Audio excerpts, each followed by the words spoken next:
nice to see everybody here. Like, I'm really nervous.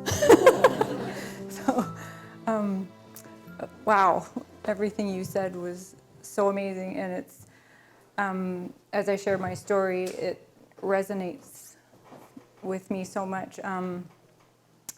We actually met here today for lunch, just to get the read of the room and stuff, and I was having a really rough time, and I have something that's called DID, dissociative identity disorder. It used to be called multiple personality disorder. I'll give you a bit of a synopsis on how that happened. But for the last 2.5 years, I've been remembering in great detail a lot of things that were compartmentalized away and I had no idea of. I always knew something had happened to me that was very bad for many years, but now it's all coming back organically because I'm finally in a safe place. I have a wonderful partner, Richard, been with for 4 years. He's awesome. My friends, just moving out here to the island 10 years ago, so away from where all the bad stuff happened, and so that was pivotal for me being able to really start to heal from this. So at lunch I had to leave because I was switching. So I have lots of different parts which were what saved my life. My brain did a brilliant thing in an impossible, insane situation where I had no escape. And it was so terrifying and thought I would die on a regular basis because they said I would. It took over and it created other parts and compartments and I didn't know about any of them. So I'm one of the front people. So I'll try not to switch while I'm talking. Anyways, how it all happened was I was adopted when I was 14 months old and into a family. And unfortunately, my adoptive dad's father was a sexual psychopath.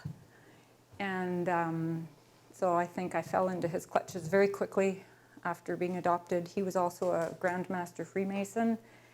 And out of the town lodge ran a porn ring, which a bunch of us kids were regularly used for films and different things. And so we were lots of torture, lots of mind control, programming. So I'm remembering all of this stuff, and it's not fun at all. So what Diana was saying with listening and having compassion and acceptance, I've had to very gradually learn how to get to know all my parts when they present themselves and hear their story. And at first I wanted to run because it was so frightening because I didn't know what was happening to me because I would switch and not know and then not remember what happened afterwards. I'd have lost time, and I've had that all my life. I didn't know what I was doing. I didn't realize it because I was dissociated all the time. I could never watch those movies, Three Faces of Eve or Sybil, because I thought, that's me. I have that. I was so afraid of anybody finding out. Like, I ended up in the psych ward when I was 16, and I was in the system for many years on medication for 28 years. I was told I would never get off. I did 10 years ago. So, and I'm having a blank. I'm sorry. Okay, just take a minute. Just take a minute. A bit switchy. Okay. I don't remember what I just said. Where was I? Where was I? Oh, right. Got off all the medication. And yeah, I was really scared for anybody to know that I had like voices in my head all the time. And I slept awake because some parts don't sleep. And I thought I'd be locked up forever, so I didn't tell anybody about that. And anyways,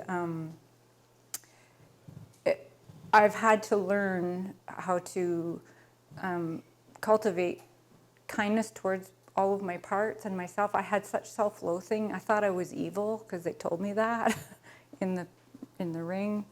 And it was everything they did was designed for silence. So all of the programming, all the mind control, all of the torture, all of it was for two reasons. It was so they could keep hurting kids and making porn, and it was to not get caught. So the crazier the programming was, if the point was, if we start to remember, people that end up with DID often go through extreme trauma that's ongoing and no support at home, no help, no sense of love and stuff. You know, you start to remember stuff and have flashbacks, and if you tell some of the stuff that's happening, it's unbelievable, because a lot of times they plant screen memories, so like alien abduction, and it's not real, it's all fake. Everything's set up and staged, but you won't be believed because they hide behind that, these groups, right, that do this organized abuse. So it's been quite a process of learning to have compassion for my parts. So even this morning I had a whole lot of new memories coming back, and I hear them in my head. I can see them inside. I talk to them. I ask them, what happened to you? Because for me, like in the mental health system, everything seemed to be geared around what's wrong with you. You're broken. Your brain's broken. Instead of what happened to you. What happened? How did you get so hurt? Who hurt you? You know, and so learning that has helped me to do that for myself inside, and I think everybody has parts. Part of me wants to do this, part of me wants to do that, part of me wants to sit at home, and you know, so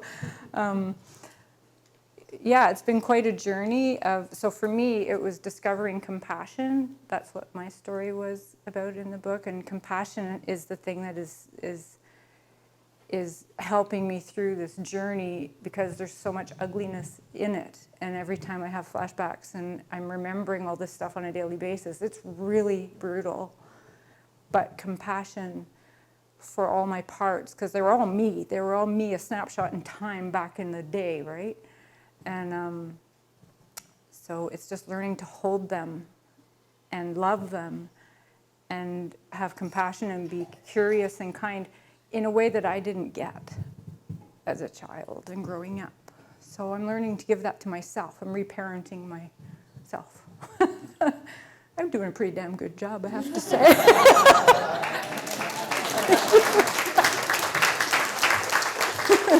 I'm gonna pat myself on the back. So I often, you know, it's still kind of scary to speak about it, and because there was such stigma to this disorder. I wish they would call it dissociative identity response, because it's a response to something horrific that it's fright without solution. You have nowhere to go, and so it's a brilliant response for survival. And it isn't a broken brain, you know, it's not biological.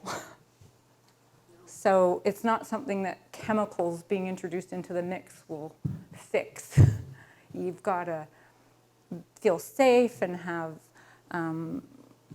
like the right people around you, be away from abuse. That took me a lot of years to do. I ended up in one abusive thing after another just because I was so conditioned to that kind of thing. And I had no clue really why that was happening. I thought it was all random, but now I understand that it isn't. And these are all life lessons, and so it's been quite a journey of just finding out who I am in my own two shoes. Like, you know, I can look in the mirror now and really love myself. I used to look in the mirror and I hated what I saw. And that makes me feel really sad when I think back. And I don't want anyone to have that kind of a, you know, feeling of worthlessness or hate, because none of us was born, you know, deserving of anything like that. So everyone goes through trauma. Nothing is deserved. Nobody deserves to be hurt. And one of the hardest things for me is finding compassion for the people that did these horrific things to me and these other kids. I kind of swing in and out of it. Some days it's like, I hate you, I want revenge. And other days I have great compassion because I understand, how far back does this go? What happened to them? How did they lose themselves so completely that it's like the light went out? And they believe that it's not here, or it's gone. And that leads to people being able to do horrific things because you've got your empathy shut off, your compassion turned off, and maybe you just think life hates you, so you'll hate life back. I don't know, but I try to dig down and find some compassion for the ones who hurt me so badly. They tried to destroy me, and it didn't work. So it's a big, I think last time I went like this, it's a big finger to all of the ones who said they would kill me and that I would die if I ever spoke. So I have some new parts that have just come out this week, and they were really scared for me to come up and talk tonight. They were like, we shouldn't be doing this because they said they'd kill us if we ever said anything. And so I had to have lots of conversations today, and other insiders helping who've already, unburdened themselves. And so there was a lot of internal talk today to support these new aspects of myself that I didn't know about until basically this morning. So it's an ongoing process. And for me, it's just building greater and greater compassion, and I'm just going to continue on because I can't stop until I get through the other side. So that's my story. That's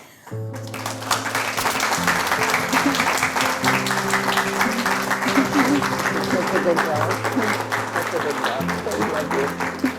job.